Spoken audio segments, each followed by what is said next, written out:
મારું બાળક સતત મોબાઈલ જોયા કરે છે, જમવાનું પણ નથી ભાવતું, હોમવર્ક નથી કરતું. આ બધી બહુ જ કોમન કમ્પ્લેન છે અને મોબાઈલ છોડાવવા માટે પેરેન્ટ્સ બહુ બધા ટ્રાય કરે છે.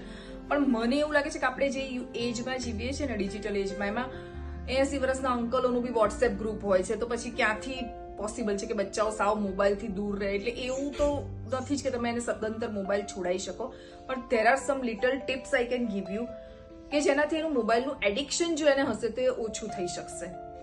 ફર્સ્ટ થિંગ કે અગર તમારું બાળક મોબાઈલ જોઈ રહ્યું છે તો એકદમ ખેંચવાના બદલે કે તરત એના હાથમાંથી બૂમ પાડીને લઈ લો, કેટલી વાર મોબાઈલ જોઈશ, એના કરતા એને એક ટાઈમ આપો કે હવે તારી પાસે છેલ્લી 5 મિનિટ કે 10 મિનિટ છે, પછી હું તારી પાસેથી મોબાઈલ લઈ લઈશ. જો તમે એકદમ ફટાક કરતો એના પાસેથી લઈ લેશો ને તો એની જે ક્રેવિંગ છે ને વધારે વધતી જશે.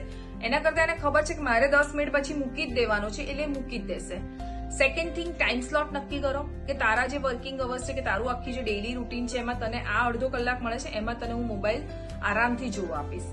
થર્ડ થિંગ, મોનિટર કરો કે એ શું જોવે છે.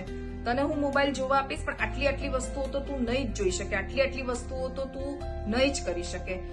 ફોર્થ, બને તો બીજી કોઈ વસ્તુઓમાં ધીમે એકદમ જ મોબાઈલ બંધ કરીને તિજોરીમાં મૂકી દઈને પછી બુક્સનો ઢગલો કરશો તો એ પોસિબલ નથી. પણ હવે તે અડધો કલાક મોબાઈલ જોયો તો તું અડધો કલાક આ બુક વાંચ, રોજ સવારે તું ન્યૂઝપેપર વાંચ, સાંજે કે સવારે સાયકલિંગ કરવા જાઓ. આવી રીતે કોઈ ડાયવર્ટ ટેકનિક અથવા ડાયવર્ટ થિંગ્સ યુઝ કરશો તો ધીમે એ મોબાઈલમાંથી બહાર આવશે.